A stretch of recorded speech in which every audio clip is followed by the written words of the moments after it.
परम पूज्य स्वामी श्री निगराचार्य जी महाराज जी, स्वामी जी साष्टांग प्रणाम। जय उसके लिए मंगल।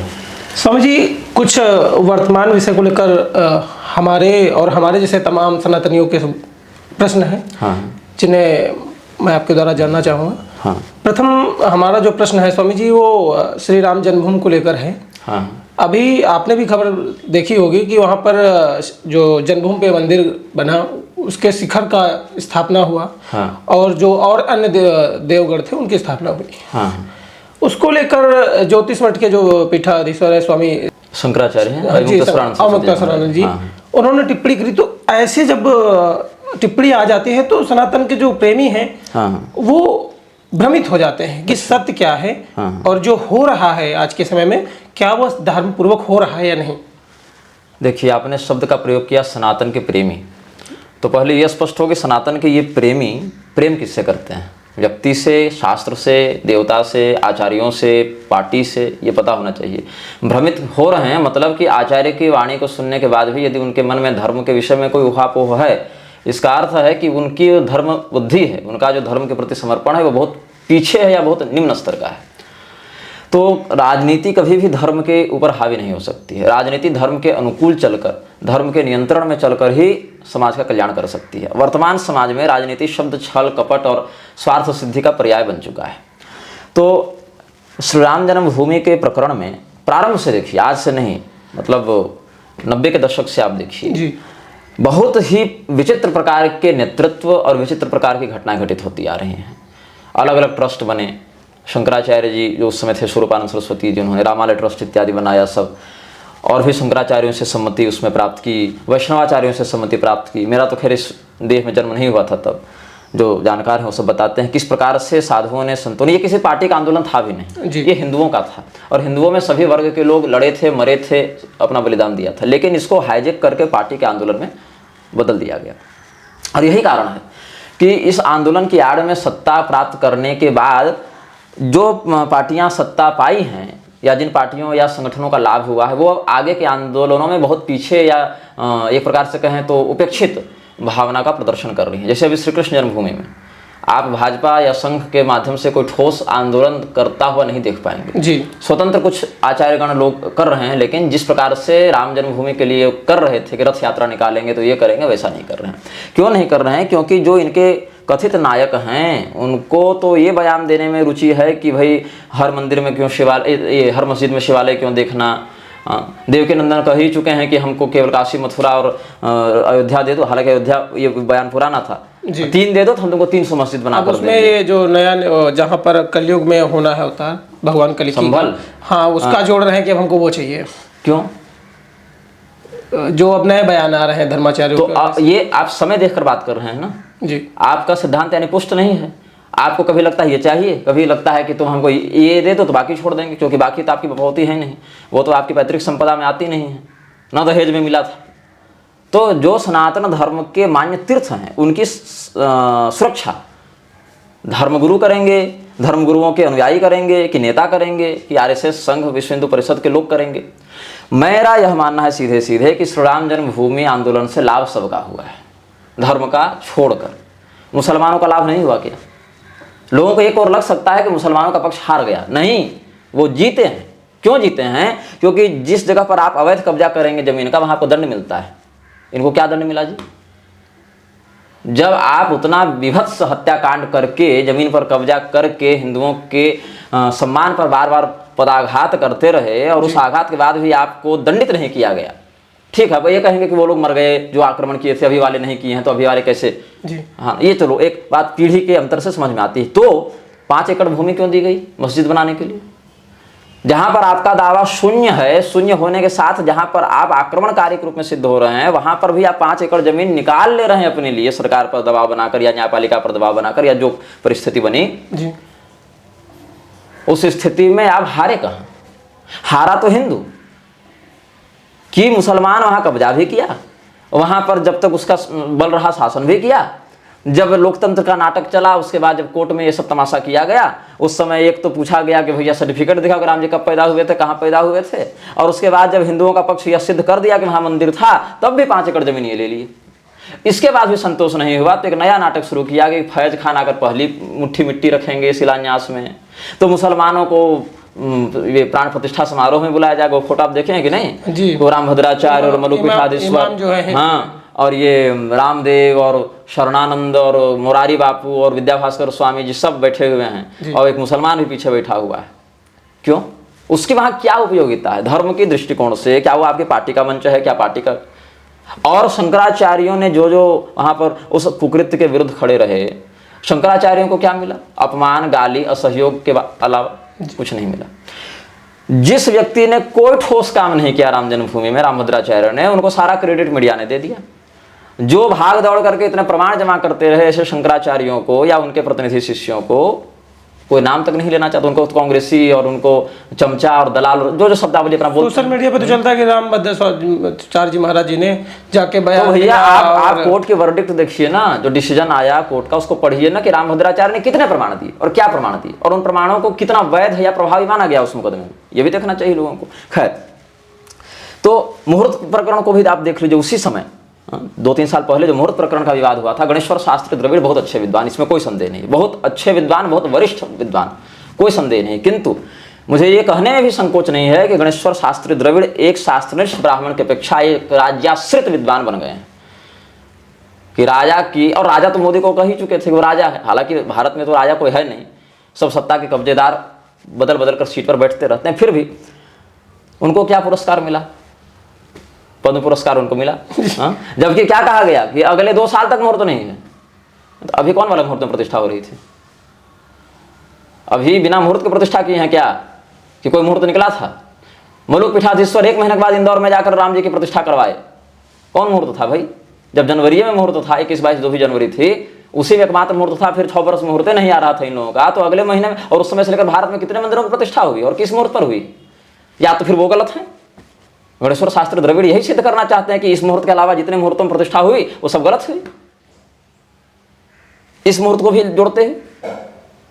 तो ये सब विशुद्ध राजनीतिक प्रपंच है। मैं तो स्पष्ट कहता हूं कि एक व्यक्ति भारत की सरकार का प्रतिनिधि बनकर जनता के टैक्स के पैसे से पलने वाली जो सैन्य शक्ति है उसका दुरुपयोग करके आया, पूरी अयोध्या पर कब्जा किया, मठाधीशों को मैनिपुलेट किया और राम जन्मभूमि के नाम पर प्रतिष्ठा का एक तमाशा करके चला गया, हिंदुओं के धर्मगुरुओं के माथे पर तांडव करके उनकी आंखों के सामने मुसलमानों को मंदिर में घुसाकर। ये हुआ है, प्रतिष्ठा नहीं हुई है, प्रतिष्ठा हानि हुई है, प्रतिष्ठा हानि हुई है। पहले मंदिर का संपूर्ण कलेवर निर्मित हो। लोग ये कहने लगे थे कि रामेश्वरम में भगवान प्रतिष्ठा के तो शिखर थी क्या? जी यही। तो फिर बाद में क्यों बनवाए? मत बनवाते। बाद में एक नकली शिखर का ढांचा बनाया गया था ना, टेम्पररी, अस्थाई। क्यों बनाए थे फिर जब शिखर की आवश्यकता ही नहीं थी? तो राम जी तो ये नहीं बोले कि हमारे लिए भव्य मंदिर बनाओ तभी हम आएंगे। वो तो तंबू में भी रामे जी कहलाए, तभी तो उनके नाम पर हिंदू एकजुट हुआ ना। बिल्कुल। काहे तंबू में पत्थर और लोहा कह रहे थे कि राम जी कह रहे थे उनको, रामलला के नाम से मुकदमा लोग लड़ रहे थे। तो ये सब चिंतनीय विषय है कि एक तो आपने अविधिपूर्वक प्रतिष्ठा की, दूसरे आपने मुसलमानों को, मृक्षों को जो अनधिकृत है वहां प्रवेश करने में, उनको अपने पॉलिटिकल फायदे के चक्कर में, सर्वधर्म संभाव का अफीम चटाने के चक्कर में घुसाया।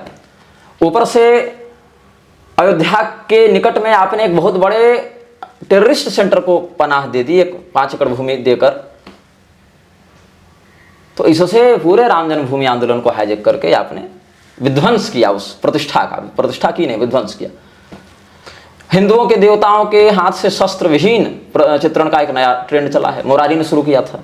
मुरारी को जानते होंगे? जी जी, अली मौला वाला। अली मौला वाले। हाँ, तो वही मुरारी जब राम जी का मंदिर बनवाया तो क्या किया? धनुष बाण हटा दिया। राम जी अहिंसा के पुजारी, गांधीवादी हो गए। हम तो कहा चरखा बैठा तो राम जी के सामने। तब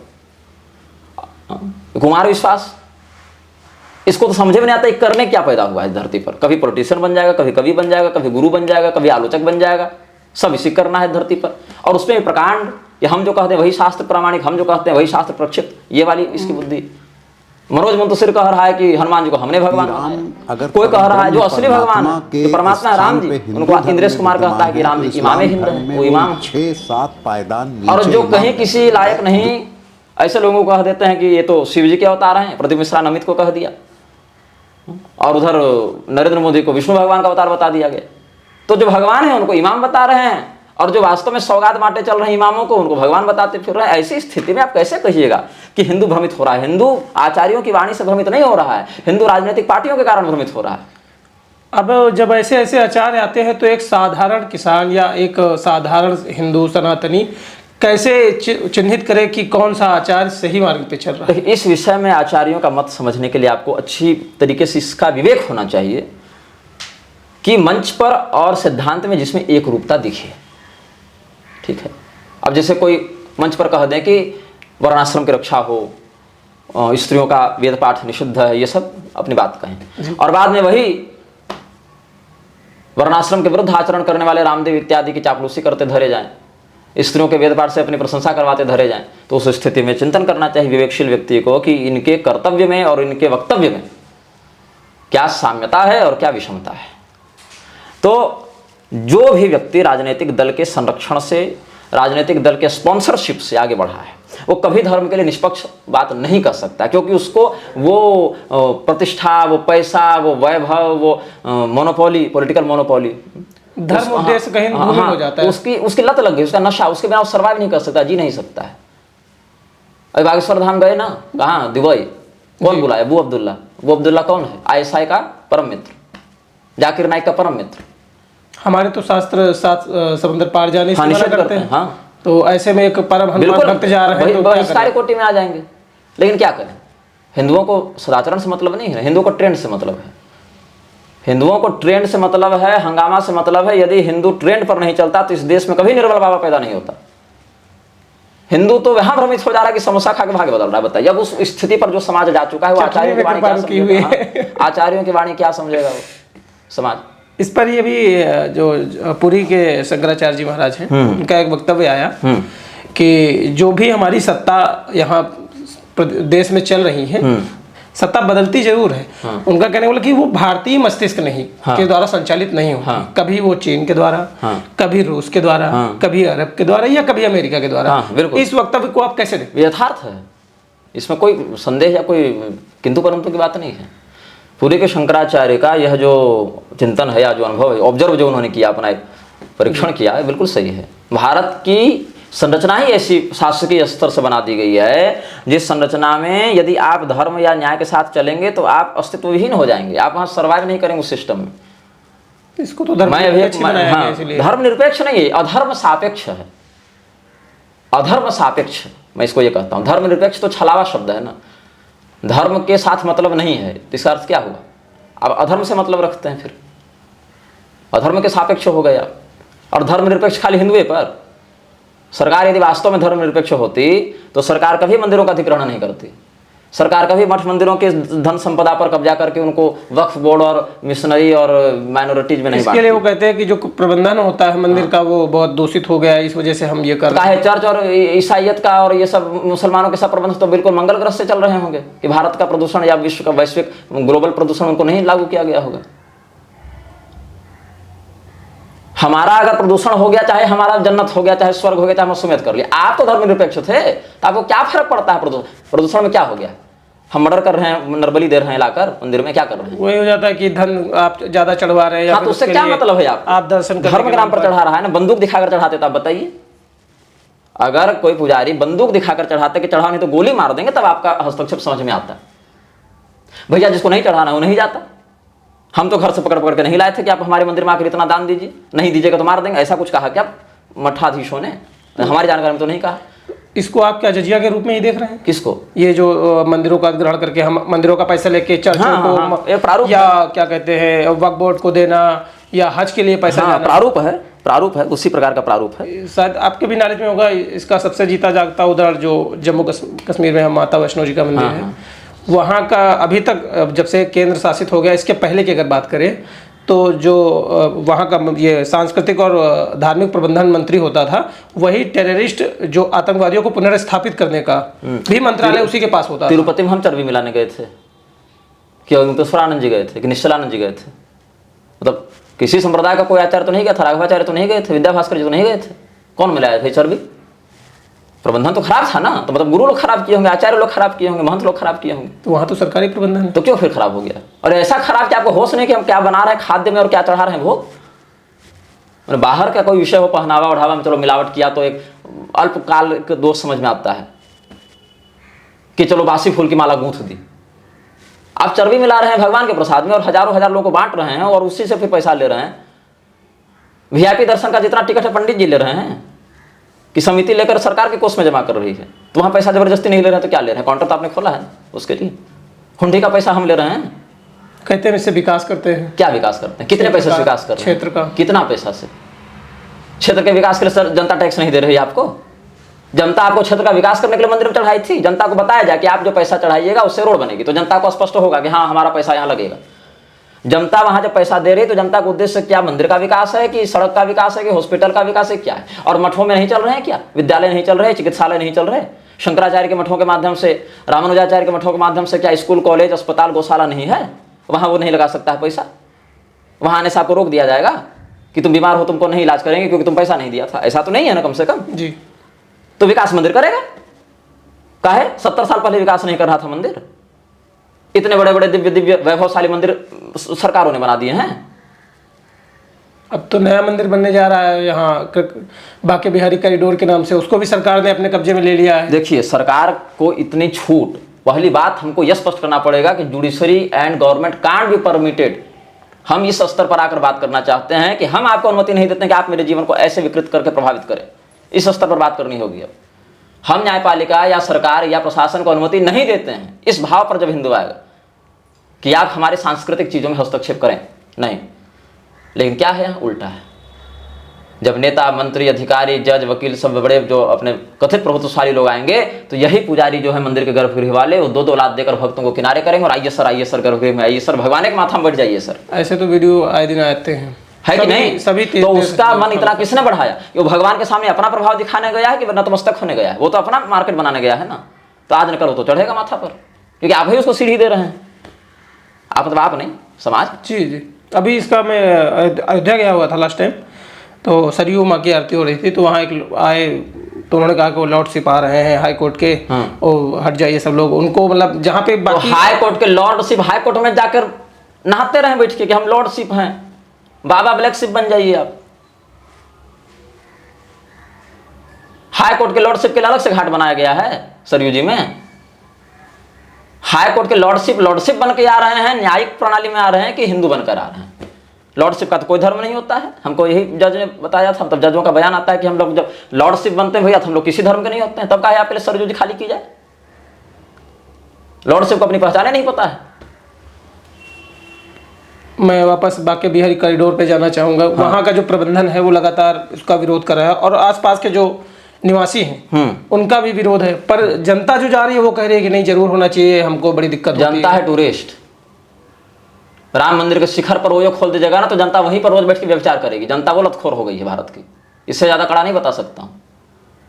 भारत की जनता विशेष करके हिंदू समाज मानसिकता की इतने निम्नतम स्तर पर चला गया है कि उसको मंदिर में व्यभिचार करने के लिए कहा जाएगा तो कहेगा हाँ जरूर, और उदाहरण देने के लिए खजुराहो दिखा देगा। मतलब कहीं किसी बात को कहीं कनेक्ट कर देते हैं। जिनको कुतर्क करना है वो ऐसे ही करते हैं, या फिर ज्यादा होता तो कह देता है कि फिर धर्माचार्य क्या कर रहे हैं, फिर उन्होंने क्यों नहीं बताया। धर्माचार्य बन गए हैं पार्टी के एजेंट, कार्यकर्ता। धर्माचार्यों को अपने मालिकों की चापलूसी से फुर्सत नहीं है। अधिकांश, सबको नहीं कहता, जनरलाइज नहीं कर रहा हूँ टर्म को, लेकिन स्थिति यही है। अधिकांश धर्माचार्य हैं ही नहीं, वो धर्माचार्य के वेश में पार्टियों के कार्यकर्ता हैं। कोई कांग्रेस के लिए कर रहा है, कोई भाजपा के लिए कर रहा है, कोई तृणमूल के लिए कर रहा है। हाँ, भाजपा ने धर्म के धंधे को अच्छे से समझा बाकियों की तुलना में, ये जरूर है। भाजपा ने बाकियों की अपेक्षा धर्म के धंधे को अच्छे से समझा और वहां अपने अपने गले में एजेंट खड़ा कर दिए। जहां पर शंकराचार्यों पर या रामानुजाचार्यों पर या मध्वाचार्यों पर प्रभाव डालना संभव नहीं था, जहां संभव था वहां तो हो गया, जहां संभव नहीं था वहां उन्हीं के गद्दी के खिलाफ नए नए नकली खड़े करते गए। पद वही दे दिया और नकली एजेंट खड़ा कर दिया। जैसे मान लीजिए कि आपको प्रधानमंत्री को इन्फ्लुएंस करना है, नहीं कर पाए तो प्रधानमंत्री नया बना दीजिए। ये विद्रोह कर दिया उन लोगों ने, और उन गुरुओं, कथित गुरुओं के माध्यम से लोगों को श्रृंखल बनाएंगे। कहा अंतर्जातीय विवाह करना है, कोई बात नहीं करो, सर्वधर्म संभाव करो, सब करो, कुत्ता लेके घूमो, मंदिर में घुस जाओ, कुकुर ले दिए।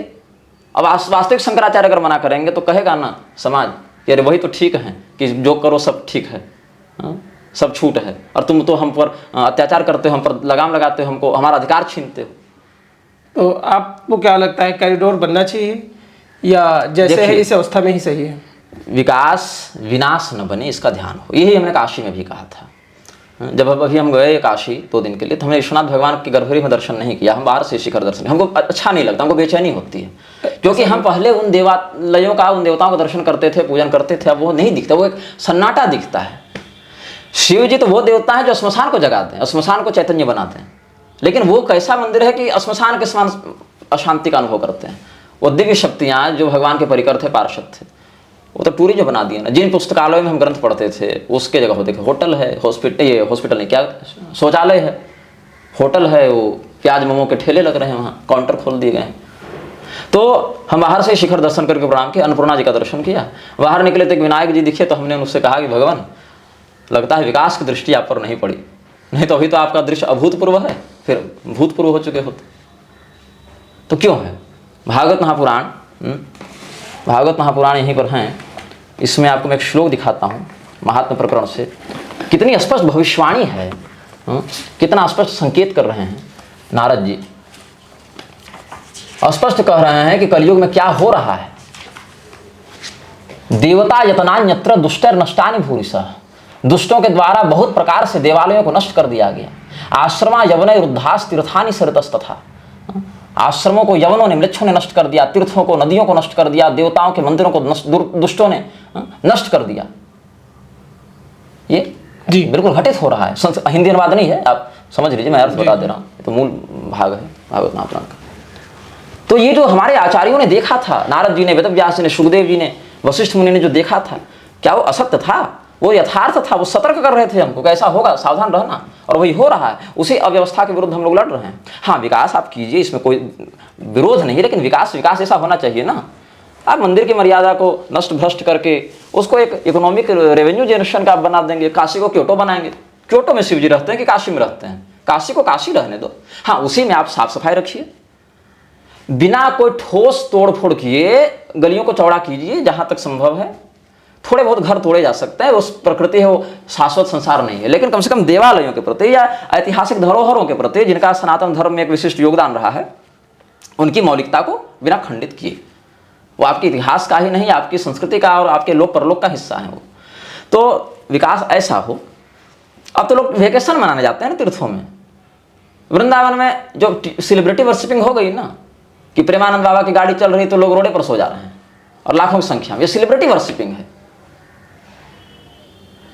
और ये सेलिब्रिटी वर्शिपिंग किसी जमाने में कृपालु ने भी देखी, किसी जमाने में निर्मल बाबा ने भी देखी, किसी जमाने में चंद्रा स्वामी ने भी देखी, किसी जमाने में ओशो ने भी देखी। सेलिब्रिटी वर्शिपिंग है, वर्शिपिंग चलती रहेगी। एक जब प्रेमानंद महाराज जी को लोग देखते हैं, जैसे मैं अपना मानूं अगर, तो मैं जब देखता हूं तो उनका ये रहता है कि नाम जप करके आपको जल्दी से निकलिए। तो दूसरा मन में एक ये भाव आता है कि सिर्फ ईश्वर ने सिर्फ निकलने के लिए, मतलब वापस बुलाने के लिए भेजा है, या ईश्वर जो मार्ग दिखाता है धर्म के लिए, कुछ करने के लिए, वो करना चाहिए, या सिर्फ नाम जप करके? ये भी क्या स्वार्थ नहीं कि नाम जप करके ही सिर्फ मोक्ष लेकर? कर्तव्य विमुख होकर नाम जप करना निषिद्ध है। नाम जप, केवल नाम जप उनके लिए है जो विरक्त भाव से धारण कर चुके। आपको रहना है घर में, करनी नौकरी करने के लिए आप कर सकते हैं, लेकिन अपने धार्मिक कर्तव्यों को नहीं कर सकते। वहां केवल नाम जप पकड़ लीजिएगा, यह निषिद्ध है। नाम जपते रहो, काम करते रहो। अर्जुन को भगवान ने कहा, मामनुस्मर युद्ध, तुम क्षत्रिय हो, युद्ध करना तुम्हारा कर्तव्य है, कर्तव्य करते हुए नाम जपो। आप जिस भगवान के नाम जप के आश्रय से, फिर दिखाता हूं, जिन भगवान के नाम जप के आश्रय से आप अपना उद्धार चाहते हैं, तो इसका अर्थ है कि उद्धार का सामर्थ्य आप में नहीं है। उद्धार का सामर्थ्य भगवान का है, यही सिद्ध हुआ ना। तो भगवान क्या कहते हैं, आप यहाँ देखिए, जहाँ पर हिरण्यकशिपु को भगवान ने मारा है, तो भगवान के हाथों मारा जाकर हिरण्यकशिपु का उद्धार होगा कि नहीं होगा? क्या मानेंगे आप? उद्धार तो होगा बिल्कुल, लेकिन भगवान आदेश दिए हैं। क्या कहते हैं? कुरुत्वम प्रेत कार्याणि पितुः पूतस्य सर्वशः मदंग स्पर्शनेनांग लोकान्यास्यति सुप्रजा। यद्यपि तुम्हारा पिता हमारे स्पर्श से मुक्त हो चुका है, फिर भी उसके लिए अंतिम संस्कार, श्राद्ध, तर्पण इत्यादि करो, जो शास्त्र की आज्ञा है। ये भागवत महापुराण में भगवान का आदेश है। तो जो भगवान का नाम है वही भगवान की आज्ञा है। आज्ञा ठुकरा कर आप नहीं कर सकते। भगवान क्या कहते हैं? न बुद्धि वेदम जनयत ज्ञानाम कर्म संज्ञानाम जोषयेत सर्वकर्माणि विद्वान युक्तः समाचरन्। ये भगवान का आदेश है। श्रेष्ठ पुरुष जो जो आचरण करता है, यद्यदाचरति श्रेष्ठ तत्तदेवेतरो जनः स्वयं प्रमाणम कुरुते लोकस्तदनुवर्तते। श्रेष्ठ पुरुष जो जो आचरण करता है, अन्य पुरुष भी वैसा ही आचरण करते हैं। वह जो कुछ प्रमाण कर देता है, समस्त मनुष्य समुदाय उसी के अनुसार बरतने लग जाता है। इसलिए भगवान का यह आदेश है कि परमात्मा के स्वरूप में अटल स्थित ज्ञानी पुरुष को भी चाहिए, भगवत प्राप्त महापुरुष को भी चाहिए कि शास्त्र विहित कर्मों में आसक्ति वाले अज्ञानियों की बुद्धि में भ्रम अर्थात कर्मों में अश्रद्धा उत्पन्न न करे। समझ रहे हैं अर्थ जी। आप होंगे भगवत प्राप्त महापुरुष, सुखदेव जी हो गए होंगे आप, लेकिन सुखदेव जी ने भी जब उपदेश दिया तो जो जिसका अधिकारी था उतने ही मार्ग में उसको बताया। स्वयं शास्त्रविद समस्त कर्म भली भांति करता हो, उनसे भी वैसे ही करवावे। हमने तो गीता नहीं बांची थी ना, भगवान की वाणी है। भगवान भी गलत बोल रहे हैं, मतलब क्या? हिंदू तो ये कह देगा। तो नाम जप का अर्थ अकर्मण्यता नहीं है, कर्तव्य विमुखता नहीं है। गोपियां क्या दही नहीं बेचती थी, झाड़ू पोछा नहीं करती थी, बर्तन नहीं धोती थी, या और कोई व्यवसाय नहीं करती थी? दूध दही का व्यापार तो मथुरा में जाकर कर ही रही, बेच ही रही, तो कैसे कर रही हैं? भगवान का स्मरण करते हुए कर रही हैं। बस यही नाम जपने का तात्पर्य है। संसार में चाहे जो करो, नाम जपते हुए उस काम को करो, उस काम का समर्पण भगवान के प्रति करो, ये उद्देश्य है। दूसरा इनका एक भाव ये भी देखने को मिलता है कि जैसे कुछ बड़ा अधर्म हो रहा है तो फिर एक एंगल दृष्टिकोण ये भी आता है कि तो ईश्वर की कृपा से, उनकी बिना कृपा के तो पत्ता भी नहीं हिलता है, तुम उसका विरोध मत करो। हाँ। तो जब ये भाव आता है तो फिर मन में तो विरोध जब आप कर रहे हैं तो इस बात को वो क्यों नहीं देख रहे हैं कि भाई विरोध भी भगवान की इच्छा से हुआ होगा? खाली अधर्म में भगवान की इच्छा से हुए जा रहा है ताबड़तोड़। भाई उस होते हुए अधर्म को रोकने के लिए भी तो भगवान किसी को प्रेरित किए होंगे कि अर्जुन उठाओ बाण और चला दो भीष्म के ऊपर। द्रौपदी जी का चीरहरण अगर भगवान की इच्छा से हो रहा था, यही मानकर विदुर जी और विकर्ण चुप हो जाते, तब तो उनका भी नाम चढ़ जाता ना उसी लिस्ट में। तो यह माना जाएगा वहां कि भगवान की इच्छा से ही विदुर जी और विकर्ण ने वहां पर विरोध किया। अधर्म आपके लिए भगवान की इच्छा से हो जा रहा है, और कोई अगर सक्षम पुरुष या विवेकी पुरुष वहां विरोध कर दे रहा है तो वहां चुप हो जाओ। क्यों? वो भगवान की इच्छा नहीं है।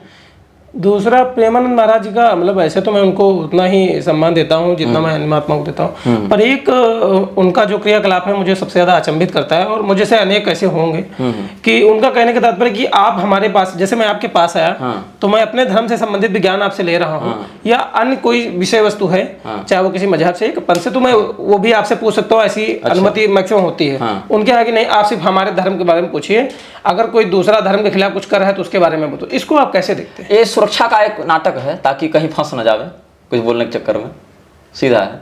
हम अगर धर्म और इतना ही नहीं, उनके दीक्षा लिए हुए लोगों के लिए अन्य संप्रदाय या आचार्यों के ग्रंथ पढ़ना भी मना होता है। प्रेमानंद जी के यहाँ भी ऐसा है, जैसे ये तो उसमें वहीं एक शिष्य हमको बताया था, रजस्वला स्त्रों से भी भोग लगवाया जा रहा था, तो शिष्य का प्रयाण हो गया। ऐसा इस काम के बारे में तो सुना था हमने, वहां भी ऐसा ही है। वहां के लोग बताए थे अन्य की पढ़ोगे, उन्हीं के शिष्य, कई इनके ऐसे शिष्य जो हमसे रोज प्रश्न करते हैं। हाँ, आपको चैट का भी दिखाऊंगा ऑफ रिकॉर्ड।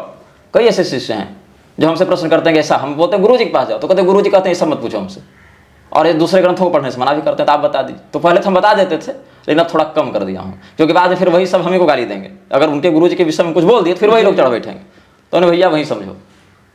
देखिए, प्रेमानंद जी के व्यक्तित्व में एक विशेषता हमने ये देखी, विशेषता मतलब अच्छाई बुराई नहीं, विशेषता, सामने वाले के मन के विरुद्ध बात नहीं करते हैं। इसको आप गौर कीजिएगा। सामने वाला अगर महिला पूछ रही है कि रजस्वला स्थिति में भोग लगाना चाहिए, और उनको लग रहा है कि वो नहीं सुनना चाहती, तो कहेंगे नहीं, गलत है। और अगर वो कहते कि मैं तो लगाती हूँ, हाँ ठीक है, तो वो कभी भी सामने वाले से उलझना नहीं चाहते हैं। सामने वाला कहता है महाराज जी मेरे हमको अंतर्जातीय प्रेम हो गया विवाह, हाँ ठीक है करो, लेकिन नाम जपते रहो। और अगर महाराज जी वर्णाश्रम में, हाँ तो वर्णाश्रम भगवान की आज्ञा करो। तो सामने वाला जिधर बहना चाहता है उधर ही वो धारा को मोड़ देते हैं, और इसमें कई बार अच्छी खासी हानि कर देते हैं सिद्धांत की, ये हमने देखा है। सरल होंगे, विरक्त होंगे, सहज होंगे, ये सब व्यक्तिगत परीक्षण का विषय है जो बाहर से पकड़ में भी नहीं आ सकता है। बाहर से तो लोग हमको भी अहंकारी दम भी बोलते ही हैं कई लोग, अब मिलने वाले जानते हैं कि क्या है कैसा है नहीं है। तो उस स्थिति में बाहर से इतना तो नहीं समझा जा सकता है किसी के व्यक्तित्व को किसी भी अंश में, लेकिन जो वक्तव्य से सिद्धांत झलकता है उसमें बहुत बार बहुत भारी फिसलन होती है, ये आप ध्यान रखिएगा। वृंदावन के कॉरिडोर हों, चाहे कामाख्या का हो, चाहे विंध्याचल का हो, चाहे वाराणसी का हो, अन्य स्थान पर जो भी होते हैं, इनका सीधा सीधा ये होता है कि अनप्रोडक्टिव मंदिरों को हटाकर रेवेन्यू मॉडल जनरेशन किया जाए, सीधी बात। तो कोई वहाँ प्रबंधन नहीं है, सीधा सीधा लैंड माफिया, जमीनों का रेट बढ़ाकर बड़े बड़े व्यवसायियों के हाथ से होटल का निर्माण, ये विशुद्ध कॉर्पोरेट काम, इसका धर्म संस्कृति विकास से कोई संबंध नहीं। ऐसा लैंड एरिया, ऐसा मंदिर जो जमीन कब्जा किया हुआ है, जो अनप्रोडक्टिव है हमारे लिए, उसको तोड़ो, वहाँ विकास के नाम पर कुछ होटल बनाओ, कुछ मॉल बनाओ, कुछ उसमें हाइपर विषय बनाओ, वहाँ से पैसा करो। हाँ, जो ज़्यादा हल्ला करे या तो उसको जेल में डाल दो, चाहे पैसा देके मुंह बंद कर दो। तो विकास ऐसा हो कि भगदड़ को संभालने में सहयोगी हो, लोगों के उत्तम रहने का प्रबंध हो, उनके लिए अच्छे भजन साधना जप तप का प्रबंध हो, कहीं बैठकर 2 घंटा जप करना हो उसके लिए अच्छे अच्छे मंच बनाकर, छोटे छोटे वेदियां जैसी बनाकर 100-200 बना दी जाए कि भाई आप यहाँ बैठिए और बिना किसी को तंग किए अपना राम राम कीजिए, ऐसा कोई प्रबंध हो। इस प्रकार से अगर विकास हो रहा है, मौलिक संरचना को बिना नुकसान पहुंचाए तो ठीक है उतने अंश में, लेकिन जिस प्रकार से हो रहा है वो सीधा सीधी अतिक्रमण है, आघात है, हत्या है। और इसमें उन नेताओं को ऐसा प्रोत्साहन देने में एक सामान्य से मस्जिद में थाना वाले नहीं घुस पाते हैं, अगर वहां के मुसलमान चाह लें तो गली में नहीं जा पाते, नहीं जा मस्जिद पाते। में क्यों तो भाई? बड़ी बात हो जाएगी। और यहाँ हिंदू के मंदिरों के बड़े बड़े मठाधीश पुजारी उन नेताओं के चरणों में डोलते रहते हैं। उपराष्ट्रपति आया था तो मुलुक पीठाधीश्वर क्या किए थे? ब्राह्मणों के हाथ से फूल छिटवा रहे थे। अब वो कभी इज्जत देगा आपको? वो तो अपने आप को देवराजेंद्र माना हुआ है ना, नेता मंत्री। अभी एलोन मस्क का बाप घूमे फिर रहा है, इतना बड़ा व्यभिचारी व्यक्ति, मंदिरों में डायरेक्ट घुसा के उस मिलक्ष के साथ से फोटो खिंचा रहे हैं। वो हिंदू समाज धर्म की रक्षा करेगा, वो पुजारी धर्म की रक्षा करेंगे। और अगर उसी में से कोई विद्वान पुजारी अगर निषिद्ध बात कहे, मना करे, कोई अगर जैसे उज्जैन महाकाल में रणवीर कपूर इत्यादि को घुसने से मना किया गया तो पुलिस वाले आके लाठी मार के चले गए हिंदुओं कि तुम कैसे घुसने से रोकोगे। तो ऐसे समाज में धार्मिक संरक्षण संभव नहीं है जब तक कठोर दंड विधान ना हो और सरकार को उसकी औकात ना बताई जाए कि तुम सरकार हो, तुम्हारा ये काम है, तुम वहीं रहो, इधर मत चढ़ो। हाँ, कोई क्राइम हो जाए, रेप हो जाए, मर्डर हो जाए, कोई वैसा आतंकवादी हमला हो जाए या वैसा कुछ स्थिति है तो आप चलिए ठीक है, लेकिन आप मौलिक संरचना के साथ छेड़छाड़ करेंगे। एक हैं सज्जन हैं, कहाँ के हैं मुझे याद नहीं आ रहा है, शायद उधर कहीं उत्तराखंड हिमाचल प्रदेश तरफ के हैं, नमन कृष्ण जी। तो उन्होंने एक अच्छा लेख लिखा था, एक लेख श्रृंखला उन्होंने जारी की थी एनडोनमेंट एक्ट पर, अधिग्रहण मंदिरों का जो करी थी सरकार, कैसे कैसे षड्यंत्र किया गया है, इस पर उनका बहुत अच्छा एक श्रृंखलाबद्ध लेख था। तो उस लेख को आधार बनाकर हम लेच्छराज श्रृंखला में भी आप लोगों को आलोकित करेंगे कि कैसे मंदिरों के विरुद्ध। अच्छा, एक ये विजय कुमार की भी एक पुस्तक है मूर्ति चोरी पर, जगरनॉट ने छापी थी, कैसे भारत की दिव्य दिव्य प्रतिमाओं को विदेश में ले जाकर बेचकर वहाँ से तस्करी की जाती थी। ये सब पर बहुत अच्छा अच्छा लेखन है, तो वो सब पढ़ना चाहिए हिंदुओं को कि मंदिरों के विरुद्ध कैसे षड्यंत्र हो रहा है, मंदिरों की प्रतिमाओं का कैसे तस्करी के माध्यम से बाहर बेचा जा रहा है, ये सब पढ़ना चाहिए लोगों को। और लेच्छराज श्रृंखला का आपने जिक्र किया, तो किन उद्देश्यों के साथ आपने जारी किया है और जो इतने समय के बाद आपको कैसे फीडबैक उसके मिले? लेच्छराज श्रृंखला जारी करने का अर्थ है आ बैल मुझे मार। सैकड़ों ऐसे लोग हैं जिनको मैंने सतर्क किया था कि उसको एकांत में देखें, किसी बच्चे के सामने न देखें, गर्भवती महिला के सामने न देखें, गाड़ी चलाते न देखें, नहीं तो दुष्परिणाम होगा। वो सिर्फ वीडियो नहीं है, वो वीडियो जिस विषय में है, जिस तत्व के बारे में है, जिन रहस्यों से संबंधित है, उसके भीषण दुष्परिणाम होंगे, ऐसा हमने कहा था। तो जो लोग नियम से चले, मंत्र पूर्वक उसको सुना कलिनाशन मंत्र के साथ, उनको तो ज़्यादा नुकसान नहीं हुआ, लेकिन बहुत लोगों को बहुत विचित्र अनुभव जागृति की अवस्था में भी हुई। और जिसमें हमें भी बहुत कुछ झेलना पड़ा स्वास्थ्य के दृष्टिकोण से, मुझे या हमारे परिवार वालों को स्वास्थ्य के दृष्टिकोण से भी कुछ क्षति हुई। तो भगवत की आराधना है, भगवान की कृपा है कि फिसलेगा भी तो कहीं पकड़ कर बच जाएगा, पैर नहीं टूटेगा, मरेगा नहीं। तो झटके तो लगते हैं, कष्ट होता है। अभी हमारे विरुद्ध इतने सारे षड्यंत्र चल रहे हैं, 3-3 मुकदमे चल रहे हैं 28 साल की उम्र में। शरीर की दृष्टि से देखें तो एक तो आपके लखनऊ में ही हुआ है मुकदमा, एक कानपुर में ही हुआ है बगल में, एक बस्ती में, बस्ती कहीं है, बस्ती को जिला है ना, वहाँ हुआ है। हाँ, और कलकत्ता और प्रयागराज से नोटिसें आई हैं। तो फिर हम उस पर एक पुस्तक लिख रहे हैं जो हिंदी अंग्रेजी दोनों में छपेगी। अंग्रेजी में नाम है डोंट कीप क्वाइट और हिंदी में अनुवाद छपेगा अभिव्यक्ति अधिकार या अपराध, इस नाम से। तो उसकी PDF भी निःशुल्क वितरित की जाएगी आर्काइव इत्यादि के माध्यम से। तो म्लेच्छराज जैसी शक्तियाँ, ऐसे उसका वास्तविक नाम तो म्लेच्छराज है नहीं, हम लोग तो ऐसे समझाने के आपने बताया था संबोधन के तौर पे। हाँ, तो वो जो तत्व है, वो जो आसुरी शक्ति है या वो जो पैशाचिक सत्ता है, उसके विरुद्ध बोलना स्वयं के अहित को या संकट को निमंत्रण देना है। और हमने सोचा कि जब आप बोलेंगे तब भी उसके प्रभाव में तो रहेंगे ही, उसके अव्यवस्था के माध्यम से कहीं ना कहीं क्षतिग्रस्त तो होते रहेंगे, और नहीं बोलेंगे तब भी होते रहेंगे। तो ऐसा है कि जब नुकसान है, क्षति है, तो विरोध करके क्षति मोल लेने में आनंद है। फिर टकरा कर ये हुआ संघर्ष। गूंगे के समान मरना स्वीकार नहीं है शुरू से। आपने भी कई वक्तव्यों में साईं के विषय में कहा, और हमारे चैनल पर भी एक साईं को लेकर हम लोगों ने वीडियो जारी किया था। एक लखनऊ यूनिवर्सिटी के रिटायर्ड प्रोफेसर हैं डॉक्टर राहुल शुक्ला जी। डॉक्टर राहुल शुक्ला, हाँ। हिस्ट्री के प्रोफेसर रहे हैं। तो उन्होंने भी साईं का जिक्र किया कि वो किस तरीके से जो हिंदू जो पूजा करते हैं उनकी पुण्य को सोखते हैं, और बहुत ज़्यादा वो कुछ नहीं कर पाते, बस सपने में आके कुछ चीज़ें वो बता सकते हैं, प्रभावित नहीं कर सकते हैं। एड़ू का चिन्हा पृथ्वी, ये भविष्यवाणी है सनत कुमार पुराण में। सनत कुमार पुराण को उप पुराणों में पहला गिना गया, इसलिए आदि उप पुराण भी कहते हैं। ऐसे जैनियों का भी एक आदि उप पुराण अलग है, लेकिन ये सनत कुमार पुराण, जिसको अनुभागवत या आदि पुराण भी कहते हैं, आदि उप पुराण, उसमें एक भविष्यवाणी है, एड़ू को चिन्हा पृथ्वी, ऐसे कह के कि पृथ्वी कलयुग में मजारों से भरती जाएगी, देवालय घटते जाएंगे। मजार से तात्पर्य केवल मजार ही नहीं, मजार से तात्पर्य कि अशास्त्रीय देवताओं से या हाँ उस प्रकार से वो समाप्त होते जाएंगे। तो उस स्थिति में भविष्यवाणी तो दिखेगी। और हिंदू को क्या है कि किसी एक स्थान पर आप एक नॉर्मल पत्थर रख के 2 बार टीका चंदन करके फूल अक्षत कर दीजिए और 3-4 लोगों से कुछ दिन करवा दीजिए, तो वहां से फिर प्रारंभ हो जाएगी परंपरा। इसी को लेकर तो ये फिल्मी जगत वाले मजाक उड़ाते हैं हमारे धर्म का। देखिए, हिंदू एक दृष्टिकोण से बहुत भोला लगता है और दूसरे से बहुत अधिक मंदबुद्धि लगता है। वो क्या? भोला इसीलिए कि कहीं भी उसकी आस्था तुरंत लग जाती है, मूर्ख बनाना सरल है उसको। वो चाहता है कि बस मैं कुछ ऐसा कर दूं कि बस अल्प प्रयास में ही मेरा जीवन हर प्रकार की बाधा और दुख से समाप्त हो जाए। अब या उसका भोलापन कहिए या आलस्य कहिए। और दूसरा यह विषय है हिंदू के साथ कि वो अपने धर्मशास्त्रीय ग्रंथों और उसके विशेषज्ञों से दूर रहना चाहता है, क्योंकि वो नियमावली कठोर बताएंगे, मेहनत बताएंगे, अनुशासन बताएंगे, आलस्य प्रमाद से दूर रहने बताएंगे। तो इस स्थिति में हिंदू सरल सहज शॉर्टकट के चक्कर में जाता है और ऐसी जगह फंसता है।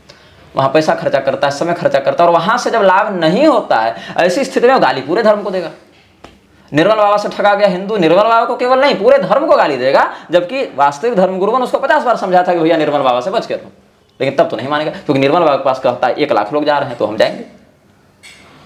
तो जब सतर्क किया जाएगा तो हिंदू मानेगा नहीं, जब ठगा जाएगा तो गाली सबको देगा, बन जाएगा नास्तिक। जबकि उसको ध्यान में रखना चाहिए था कि धर्म ने यह कहा ही नहीं था कि उसके पास जाओ और या इस विधान से ये फल की प्राप्ति है। इसीलिए हम कहते हैं कि एक दृष्टिकोण से हिंदू में भोलापन भी दिखता है, दूसरे में मंदबुद्धिता भी दिखती है।